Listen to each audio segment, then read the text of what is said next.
right, Mario. First off, welcome to Herning.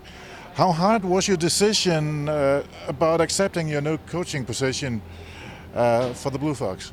Well, I mean, I don't think it was a hard decision. I think the hardest part of the decision was, do I risk waiting and trying to get another job outside of Europe, or do I take something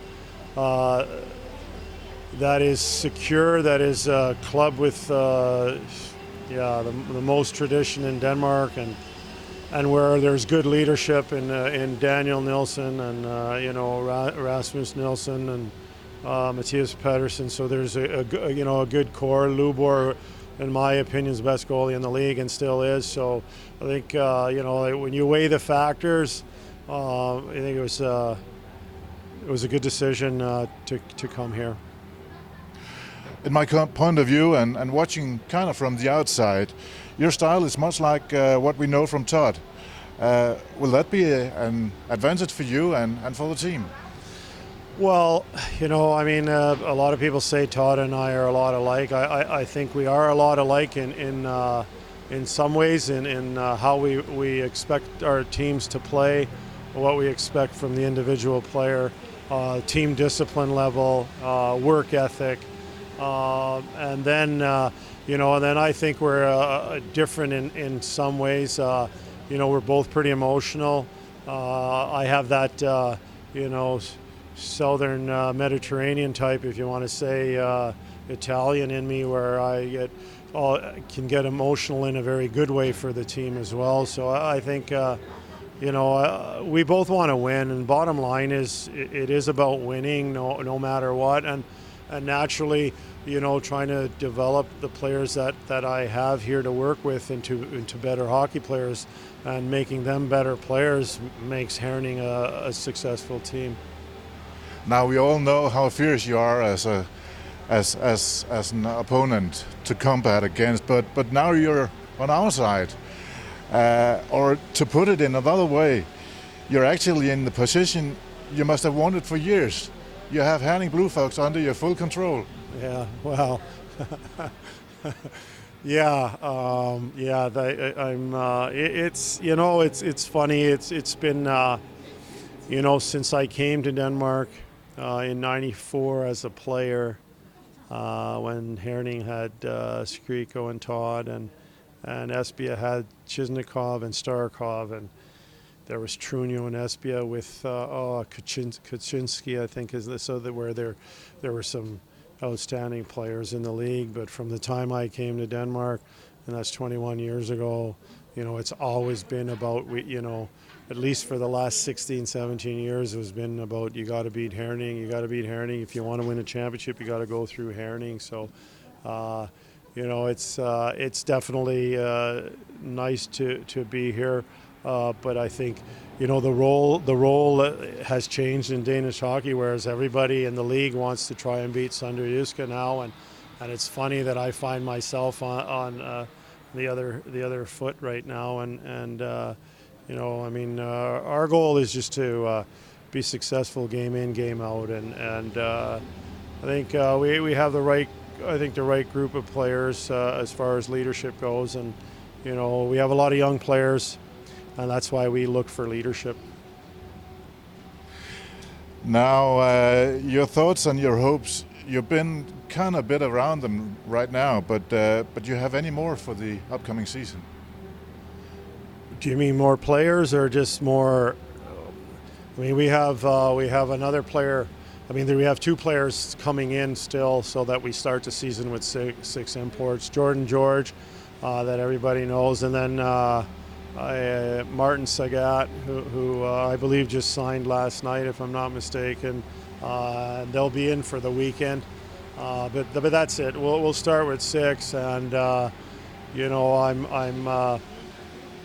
hoping that our financial situation during the season, we find money, and our sponsors and our board helps us out. I think we'll be fine to start, but if you want to reach the levels that I know I'd like to get to, and I'm pretty sure the board does as well. Then we're going to have to end the season with 8 imports, which is what all the other teams do. So, but then again, it becomes sounds to finances. So we'll see. But hopefully we get one or two, or at least one young player that shines that nobody expected to shine, because that's what we're missing is, in the past, players in Herning, the younger guys have stepped up, the Bjorkstrads, the Spellings, and, the Polsons who are gone, and Lassie Lassen, so we're hoping that somebody, or one or two guys just steps up and takes charge and surprises us all this season. Now, we all know you have a Canadian ice hockey background. So let's get under your skin a bit. What do you see as the golden secret behind creating a strong team and then empowering them further during the season? Well, I mean, there's a lot of things. I mean, I feel conditioning is very important. The team's in very good shape. I think discipline is a huge factor for me.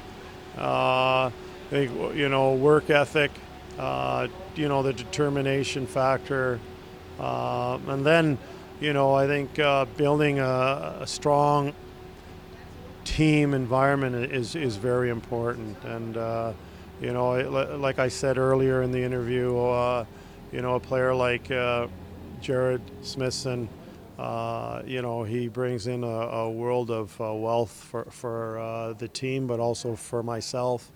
I think that the imports we've signed, Sinisalo is experienced, and also Sagat, they have a lot of experience. And then, we got the enthusiasm, with Kyle coming in, Essery and Jordan George, they bring that enthusiasm to the team. So, I think that's really important. So I think we got the right ingredients. It's just about getting it to come together. Lastly, but not least, the question about assistant coach. Are you gonna lean up against those guys you're talking about now, or do you have plans on? Well, we really don't have. I mean, again, it's about economics, and my thoughts were to try and get the best Udland-Spielers possible with the money that we had to work with. So. I've worked. I worked last year in the Ebel League in Bolzano by myself, with basically no sports chef, no assistant coach, only a team leader and a eccentric, wealthy owner. And so I was, I've never worked in that environment before, but I know I can do the job by myself, but I really. Like the fact that Casper Dines here, he has so much hockey knowledge. He's a Herning boy, or he's a man now, but he's local and he's enthusiastic, and he's an eye in the sky. Unfortunately, our economic situation isn't there even to keep him around. So we've lost him, but he, following his family to Norway, to Greenland. So, but he'll be back 1st of December, and I am hoping that he can be, the sports chef and be my eye in the sky. That's all. So about assistant coach, I mean, hey, I need to also. Work with somebody that I feel comfortable working with. Otherwise, what's the point of having an assistant coach? So, and I think I've got some, like I said, good guys on the bench. Daniel has got, he's best defenseman on the Danish national team. So if there's something going on the defensive side of the ice, I'm sure he'll let me know. And like I said, with Jared too, so I think I'm not going to even worry about that issue. I just like to have Casper around. That Alex actually, when he told me, I kind of felt alone in Herning when he told me he was leaving for the next 3 months. So, but he says he'll text me once in a while, so keep me happy. So that's good.